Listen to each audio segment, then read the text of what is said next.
여러분들은 우리나라 육군의 꽃을 무엇이라 생각하십니까? 버튼 한 번에 베이징까지 날아가는 미사일과 엄청난 화력의 기갑전력을 생각하실 수도 있지만 사실 거의 모든 영웅적인 이야기는 보병에게서 나옵니다. 미사일과 전투기, 전차들이 적이 주둔하고 있는 곳을 초토화해도 아군 보병이 그곳에 주둔하지 않으면 점령하지 못했다고 봐도 과언이 아닌데요. 최신의 무기들이 전쟁의 승패를 좌우하는 것은 맞지만 보병이 그 끝을 마무리한다는 것은 거의 모든 군사 전문가들이 알고 있습니다. 해당 지역을 우선 초토화를 한 후 보병이 들어가 나머지 잔당을 처리하고 점령지에 대한 방어 작전을 벌이는 것이 현대에 통용되고 있는 교리입니다. 하지만 우리나라 포방부는 기계화 보병사단을 운영은 하고 있지만 실질적으로 보병의 개인 장구에 대해서는 소홀했던 것이 사실입니다. 기본적인 방탄복도 전방부대에만 지급하고 후방의 행정병이나 통신병까지 굳이 불편하고 무거운 방탄복을 입을 필요성이 있는가? 라는 그야말로 과거 전면전 상황을 반영한 고리타분한 견해가 많았던 적도 있었습니다. 하지만 시대가 바뀌면서 전술도 바뀌었는데요. 아프간, 이라크 전쟁과 같은 게릴라 전쟁은 전후방 구분 없이 미군을 괴롭혔습니다. 전면전에 해당하는 2003년 이라크 침공 당시 미군의 여단 지휘소가 이라크군의 공격당해 미군 지휘부가 도망가고 지휘소 운용자들이 전사하는 사건이 일어나기도 했습니다. 특히나 아프간, 이라크 전쟁을 통틀어서 가장 큰 피해가 발생한 부대는 전방 전투부대가 아닌 후방 보급부대였고 야전 기지에 대한 습격도 아주 흔해서 모든 병력에게 방탄복이 요구되었습니다. 문제는 중동 반군의 전술을 북한이 그대로 배웠다는 것입니다. 이들 사례를 반영해 우리나라는 워리어 플랫폼이란 사업을 시작하여 우리나라 보병 전투력 증강에 노력을 기울이고 있습니다. 물론 육군은 전투용 무장을 구분하여 지급하지만 방탄복 체계는 모두 지급하는 것으로 결정해 방탄복, 방탄헬멧, 전투용 안경을 포함한 전투용 피복 10여 종은 전후방을 가리지 않고 모든 보병에게 일괄 지급하고 있습니다. 2022년부터는 일반 보병사단 산하의 보병대대와 기동대대의 배치가 진행되며 2023년이 넘어가면 기갑여단 산하 기동대대와 기동중대까지 배치될 예정입니다. 통상적인 전투부대에 해당하는 특공, 수색, 보병, 기계화 보병 등에게는 게임에서나 볼 수 있었던 도트 사이트, 3배율 확대경, 표적 제시기, 1x6배율 원거리 조준경 청력보호 헤드셋, 적외선 피하 식별 장치, 광증폭 야시경, 전술 무전기가 지급되는데 이것이 표준 무장에 해당합니다. 여기에 근 40년 동안 우리나라 장병들의 A 노릇을 해왔던 K계열 소총도 K2, K2A1, K2C1 등으로 개량이 되오면서 그 계보를 이어가고 있는데요. K2부터 시작된 우리나라의 소총은 구식 아이언 사이트 조준 사격으로 병사들의 보상 휴가 여부도 결정됐고 가스 조절기가 자주 빠져 쌍시온욕도 자주 했습니다. 또한 흔히 짬좀참 병사들은 K2 소총의 개머리판을 발로 차잡는 등 추억이 많은 소총입니다. 최근에는 수출과 전방부대용으로 K2C가 생산돼 앞서 언급한 도트 사이트와 확대경 등만이 달 수 있게 개량됐습니다. 여기서 궁금해지는 것이 있습니다. 제식 무기 명칭에 알파벳이 붙는 경우가 있는데 이는 그저 나온 순서대로 붙는 것이 아니라 특별하게 구분 짓기 위한 원칙이 있습니다. A의 경우 단순한 성능 개량이 이루어지면 붙고 B는 무기의 재질이 바뀌면 붙습니다. 마지막으로 C의 경우 두 가지의 경우가 있는데요. 외형의 변화가 있거나 소총의 경우 총신의 길이가 짧아진 형태인 카빈 총에 붙이게 됩니다. K2C1은 개머리판이 바뀌고 피카티니 레일을 장착하여 기타 액세서리를 달 수 있게 하는 등 외형에서의 변화가 있었기에 제식 명칭에 C가 붙은 것입니다. 이렇게 워리어 플랫폼은 바로 명중률에서 성능을 증명하였습니다. 육군에 따르면 대부분 사격 초보자인 15명의 육군자문위원을 대상으로 한 사격 실험 결과 워리어 플랫폼을 착용하지 않고 한 주간 사격 때는 명중률이 30%에 불과했지만 워리어 플랫폼을 착용하자 명중률이 90% 이상으로 향상됐습니다. 또한 야간 사격 때는 워리어 플랫폼을 착용하지 않았을 때 0%에 가까웠던 명중률이 워리어 플랫폼을 착용하자 역시 90% 이상으로 높아졌습니다. 더욱 놀라운 것은 소총을 처음 만져보는 50대 여성도 간단한 교육만 마치고 주간 사격 때 100%의 명중률을 기록했습니다. 이러한 국의 워리어 플랫폼에 대한 소식은 일본 네티즌들에게도 전해졌는데요. 일본 네티즌들은 사격 경험이 없는 여성이 100% 명중, 한 1m에서 쓴 거 아니야? 거짓말 하지 마라. 조준 사격은 오랜 훈련을 필요로 한다. 수불 출력에서 한 한국이 양국과 자격에서 금메달을 독점하는 것을 보면 제 여성의 100% 명중은 이해가 간다.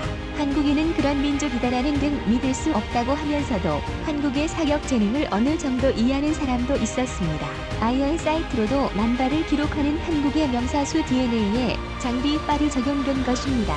하지만 개발 당시 우리나라 기술력 대비 너무 좋게 만들어진 탓일까요? 성능은 좋지만 고질적인 잔고장은 개선되지 않았고 투자도 무기들에 비해 잘 이루어지지도 않았는데요. 이는 당시 초창기 K 시리즈 소총을 개발한 한 연구원이 한 말에서 알 수 있었습니다. 그 연구원은 M16을 더 생산하면 될 것을 굳이 위험을 감수하며 국산을 개발할 필요가 있냐는 일부의 반응이 가장 힘들었다. 연구 자금도 적고 기술 수준도 낮았지만 반드시 해내야 한다는 절박감이 있었다라고 말했습니다. 이 연구원의 말처럼 우리나라는 다른 첨단 무기에 투자를 집중한 것이 사실입니다. 이런 지적이 계속 나오자 우리 군은 기존의 K 시리즈 소총에서 새로운 소총을 도입하기 위해 공고를 냈는데요. 이에 우리나라는 아예 새로운 개념의 더 강력한 총을 만들기로 결정했습니다. 미군이 고려하고 있는 6.8mm 탄을 쓸 수 있는 소총 개발에 나선 것인데요.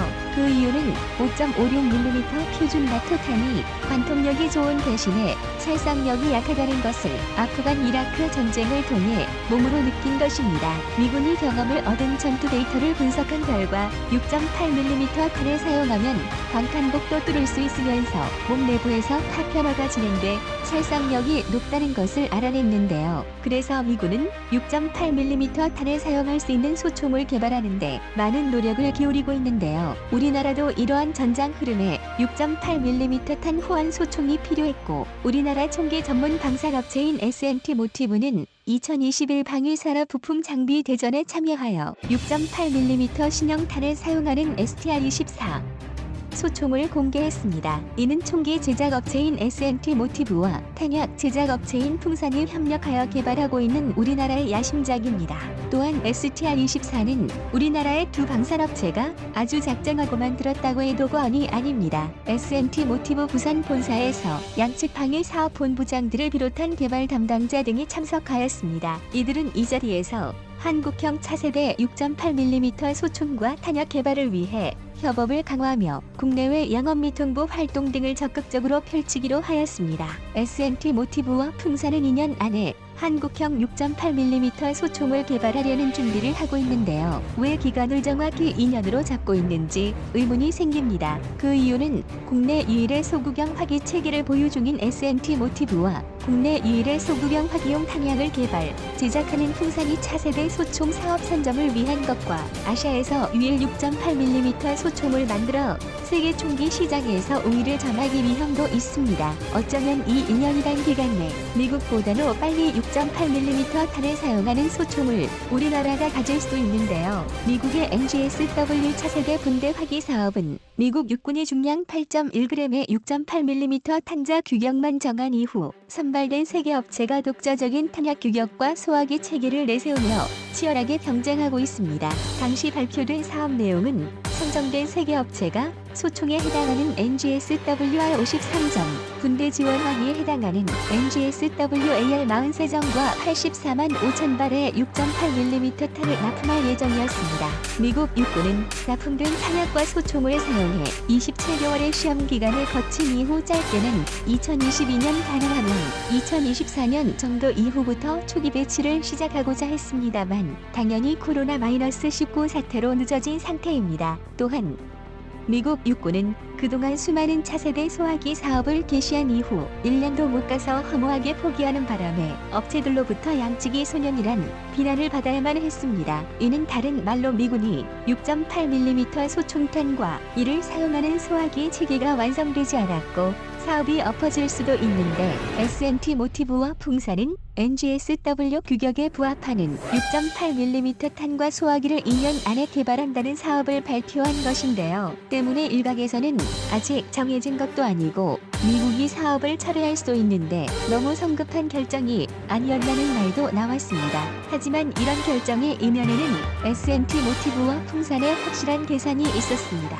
미국 육군은 아프간, 이라크에서 소수의 특수전 부대를 제외하고는 병력을 모두 철수시킨 상태이므로 이제는 충분한 여유를 가지고 차기 소화기를 개발할 수 있게 되었습니다. 특히나 새로운 6.8mm 탄의 개념은 탁상 행정을 통해 개발된 것이 아닌 수많은 교전 데이터를 기반으로 만들어졌기에 이보다 좋은 체계가 등장할 가능성은 거의 없습니다. 그래서 한국 업체들도 이번만큼은 미국 육군이 제대로 사업을 진행할 것으로 보고 있고, 그래서 개발 사업을 시작하게 되었습니다. 미국의 6.8mm 체계가 중요한 것은 미국이 선정하면 이것은 서방은 물론이고 중국을 제외한 아시아 표준이 될 것이고, 무엇보다 한국 육군이 98%의 확률로 차기 소화기로 채택할 것이기 때문입니다. 즉, 미래 시장 개척을 위해 누구보다 발빠르게 움직이고 있는 것입니다. 그리하여 우리나라가 제대로 된 총을 제작한다면 세계적으로 5.56mm 탄 소총하면 M4를 떠올리는 것과 같이 6.8mm 탄 소총하면 한국 소총을 떠올릴 수 있을 것입니다. 전시회의 시제품을 공개하는 곳을 보면 거의 완료 단계에 임박했다고 봐도 과언이 아닌데요. 이렇게 누구보다 앞서가는 우리나라의 행보에 앞으로 세계의 보병 기준이 우리나라가 되는 기대를 걸어봅니다.